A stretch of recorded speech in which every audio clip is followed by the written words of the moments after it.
Baik, Assalamualaikum warahmatullahi wabarakatuh. Halo teman-teman. Nah, pertama-tama yang saya hormati Ibu Evi Segarawati Ampri, SPD MPD, selaku dosen pengampu mata kuliah pengembangan kurikulum. Nah, pada video kali ini, kami dari kelompok 3 akan mempresentasikan hasil observasi kami di SDN nomor 21 Pambok Borang tentang implementasi kurikulum Merdeka di sekolah tersebut. Nah, adapun anggota kelompok kami yaitu yang pertama Muhammad Hardiansyah, yang kedua Ardiansyah yaitu dengan saya sendiri, ada Abdul Jamil, Muldia Ikman, dan Sepiagil Ferdi KP. Nah, untuk lebih mengefisienkan waktu, langsung saja ke pemaparan materinya. Kurikulum merupakan pedoman penting dalam menentukan arah dan kualitas pembelajaran di sekolah.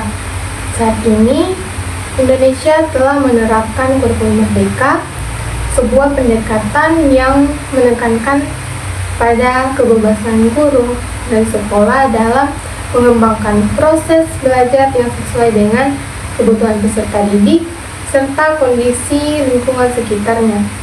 Nah, kurikulum ini dirancang untuk membentuk profil pelajar Pancasila yang beriman, berakhlak mulia, mandiri, bernalar kritis, kreatif, dan mampu bergotong royong.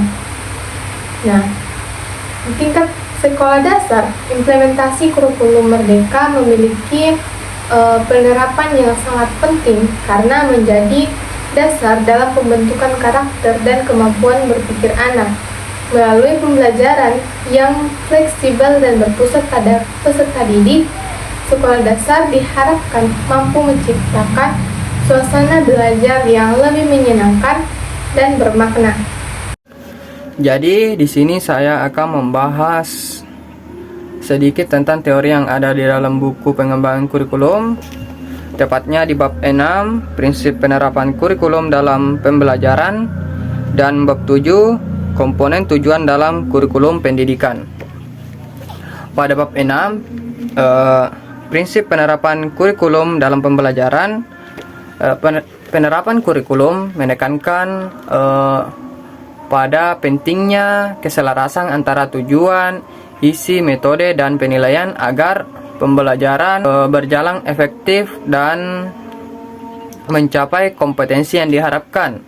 Penerapan kurikulum harus relevan dengan kebutuhan peserta didik, kontekstual dengan lingkungan serta fleksibel terhadap perubahan dan kondisi sekolah. Pembelajaran yang berpusat pada siswa menjadi kunci, di mana guru berperan sebagai fasilitator dan peserta didik untuk mendorong peserta didik belajar aktif, kreatif, dan mandiri. Pada bab 7, komponen tujuan dalam kurikulum pendidikan, di dalam buku ini menjelaskan bahwa tujuan merupakan komponen utama dan arah dari keseluruhan proses pengembangan kurikulum. Tujuan pendidikan berfungsi sebagai pedoman dalam menentukan isi, metode, dan evaluasi pembelajaran. Dalam penyusunannya, tujuan itu mencakup 3 ranah, yaitu kognitif, afektif, dan psikomotorik agar perkembangan peserta didik bersifat menyeluruh. Dengan demikian, tujuan kurikulum bukan sekedar pernyataan ideal, tetapi menjadi dasar yang mengarah ke seluruh kegiatan pembelajaran menuju hasil belajar yang diharapkan. Sekian dari saya. Baik, saya akan menjelaskan hasil observasi kami di SDN 021 Pambok Borang. Nah, berdasarkan hasil observasi kami mendapat bahwa yang pertama, pemahaman guru terhadap kurikulum merdeka. Nah, guru menyampaikan bahwa mereka masih berada dalam tahap belajar untuk memahami secara menyeluruh konsep penerapan kurikulum merdeka. Nah, hal ini disebabkan oleh terbatasnya pelatihan dan pendampingan dari pemerintah. Nah, sehingga guru masih mengandalkan buku panduan sebagai acuan utama. Nah, kondisi ini menunjukkan bahwa pemahaman guru masih perlu diperkuat melalui pelatihan melalui pelatihan berkelanjutan agar mampu menerapkan pembelajaran yang benar-benar berpusat pada peserta didik. Yang kedua itu strategi guru dalam pelaksanaan pembelajaran. Nah, strategi yang digunakan guru dalam pelaksanaan pembelajaran masih bersifat sederhana dan menyesuaikan dengan kondisi siswa. Guru menggunakan kombinasi metode ceramah dan diskusi kelompok. Nah, dengan menyesuaikan jumlah kelompok terhadap jumlah siswa di kelas, serta materi disusun agar relevan dengan kehidupan sehari-hari siswa. Nah, meskipun demikian, guru mulai berupaya menerapkan pendekatan campuran antara teacher center dan student center learning. Nah, serta menunjukkan antusiasme dalam mengembangkan kegiatan proyek sederhana seperti proyek penguatan profil pelajar Pancasila yang menumbuhkan nilai gotong royong dan tanggung jawab. Oke, langsung saja.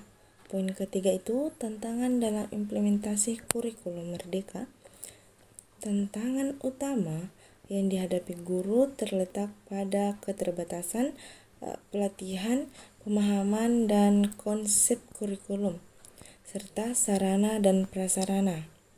Guru mengaku belum pernah mengikuti pelatihan resmi sejak pergantian kurikulum, sehingga dalam pelaksanaan masih bergantung pada buku guru sebagai acuan utama. Selain itu, kemampuan siswa yang masih rendah dalam membaca dan menganalisis soal menjadi hambatan dalam menerapkan pembelajaran yang mandiri dan kreatif. Nah, poin yang keempat itu peluang dan manfaat bagi sekolah dan siswa. Guru tetap merasakan dampak positif dari penerapan kurikulum merdeka. Siswa menjadi lebih aktif dan terlibat dalam proses pembelajaran karena kegiatan pembelajaran tidak lagi sekedar berfokus pada hafalan, melainkan pada pemahaman dan praktik langsung. Nah, selanjutnya itu kesimpulan dari laporan kami. Nah, berdasarkan hasil penelitian yang dilakukan di SD nomor 21 Pemborang, dapat kami simpulkan bahwa implementasi kurikulum merdeka masih berada pada tahap penyesuaian dan menghadapi berbagai kendala.